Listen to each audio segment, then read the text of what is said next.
اعوذ باللہ من الشیطان الرجیم، بسم اللہ الرحمن الرحیم۔ السلام علیکم میرے معزز اور قابل احترام دوستو، جنگ احد میں تیر اندازوں کی غلطی کی وجہ سے کفار نے دونوں اطراف سے مسلمانوں پر یورش کی تھی۔ مسلمان فوج کے قدم میدان سے اکھڑ گئے اور وہ فرار کر گئے۔ زید بن اسید رضی اللہ تعالیٰ عنہ نے عبداللہ بن مسعود رضی اللہ تعالیٰ عنہ سے پوچھا کہ میں نے سنا ہے کہ جنگ احد میں حضرت علی علیہ السلام، ابو دجانہ رضی اللہ تعالیٰ عنہ اور سہل بن حنیف رضی اللہ تعالیٰ عنہ کے علاوہ باقی تمام افراد بھاگ گئے تھے، اور پھر کچھ دیر بعد عاصم بن ثابت رضی اللہ تعالیٰ عنہ اور طلحہ بن ثابت رضی اللہ تعالیٰ عنہ واپس آئے تھے، تو کیا یہ بات صحیح ہے؟ ابن مسعود رضی اللہ تعالیٰ عنہ نے کہا کہ جی ہاں، یہ بات درست ہے۔ ناسخ التواریخ کی روایت کے مطابق جب مسلمانوں کو شکست ہوئی تو حضرت علی علیہ السلام نے دیکھا کہ پیغمبر خدا صلی اللہ علیہ وآلہ وسلم کے پاس کوئی بھی موجود نہیں ہے، تو حضرت علی علیہ السلام پہلے تو فرار کرنے والوں کے پیچھے گئے۔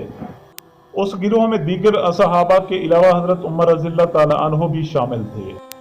حضرت علی علیہ السلام نے انہیں آواز دے کر کہا کہ تم بیعت کو توڑ رہے ہو اور دوزخ کی طرف فرار کر رہے ہو۔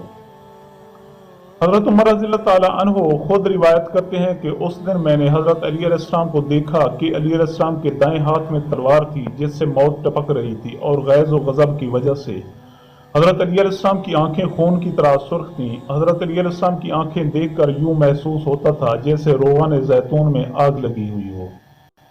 حضرت علی علیہ السلام کی حالت دیکھ کر میں نے حضرت علی علیہ السلام سے کہا کہ ابو الحسن، تجھے خدا کی قسم ہمیں کچھ نہ کہو۔ عرب کی عادت ہے کہ کبھی بھاگتے ہیں اور کبھی حملہ کرتے ہیں، اور جب مناسب موقع پر حملہ کرتے ہیں تو فرار کی تلافی کر لیتے ہیں۔ حضرت علی علیہ السلام میرے یہ الفاظ سن کر ہم سے دور چلے گئے، لیکن جب میں علی کی اس حالت کا تصور کرتا ہوں تو میرے رونگٹے کھڑے ہو جاتے ہیں۔ اس دار و گیر کے مرحلے پر حضرت علی علیہ السلام کہتے ہیں کہ مسلمانوں کے فرار سے مجھے بے حد دکھ ہوا۔ میں رسول خدا صلی اللہ علیہ وآلہ وسلم کے سامنے جنگ کرنے لگا۔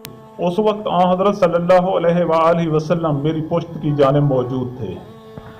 کچھ دیر بعد میں نے پیچھے مڑ کر دیکھا تو حضور اکرم صلی اللہ علیہ وآلہ وسلم مجھے نظر نہ آئے، تو میں نے گمان کیا کہ شاید آپ صلی اللہ علیہ وآلہ وسلم حضرت عیسیٰ علیہ السلام کی طرح آسمان پر چلے گئے۔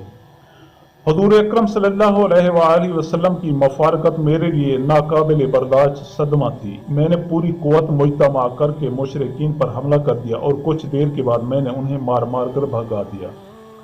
اسی اثنا میں نے دیکھا کہ حضرت صلی اللہ علیہ وآلہ وسلم ایک جگہ گرے ہوئے ہیں۔ میں دوڑ کر ان کی خدمت میں حاضر ہوا۔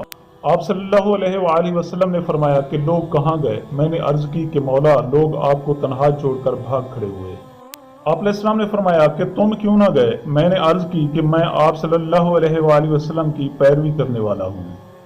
اس دوران کفار کے ایک دستے نے پیغمبر اسلام صلی اللہ علیہ وآلہ وسلم پر حملہ کیا تو آپ صلی اللہ علیہ وآلہ وسلم نے ارشاد فرمایا کہ علی، ان کی شر سے مجھ کو ہٹاؤ۔ میں نے ان پر دائیں بائیں غرض یہ کہ ہر طرف سے حملہ کیا، اور وہ دستہ بھاگ کھڑا ہوا۔ پھر کفار کے حملوں میں تیزی پیدا ہو گئی۔ لڑتے لڑتے حضرت علی علیہ السلام کی تلوار ٹوٹ گئی۔ حضرت علی علیہ السلام خدمت پیغمبر صلی اللہ علیہ وآلہ وسلم میں حاضر ہوئے اور عرض کی کہ مولا، میری تلوار ٹوٹ گئی۔ تو اس وقت جبریل امین علیہ السلام نے ذوالفقار لا کر حضرت علی علیہ السلام کو دی اور ندا کر کے کہا کہ علی کے علاوہ کوئی جوان نہیں اور ذوالفقار کے علاوہ کوئی تلوار نہیں۔ حضرت صلی اللہ علیہ وآلہ وسلم نے ارشاد فرمایا کہ علی، اس آواز کو سنتے ہو؟ خوشی کی وجہ سے میری آنکھوں سے آنسو چھلک پڑے اور میں نے اللہ کا شکر ادا کیا۔ جس وقت حضرت علی علیہ السلام تنہا حبیب خدا صلی اللہ علیہ وآلہ وسلم کے دفاع میں مصروف تھے، ان کی تلوار کفار کے جسم میں کبھی ڈوبتی اور کبھی نکلتی، اور شمشیر شرر بار سے حملہ آوروں کو پسپا کر رہے تھے، تو جبریل امین علیہ السلام نے حضرت صلی اللہ علیہ وآلہ وسلم سے کہا کہ یا رسول اللہ، ہمدردی اور جواں مردی کا کمال یہ ہے جس کا علی مظاہرہ کر رہا ہے۔ رسول خدا صلی اللہ علیہ وآلہ وسلم نے ارشاد فرمایا کہ کیوں نہ ہو، وہ مجھ سے ہے اور میں اس سے ہوں۔ یہ سن کر جبریل علیہ السلام نے فوراً کہا اور میں تم دونوں میں سے ہوں۔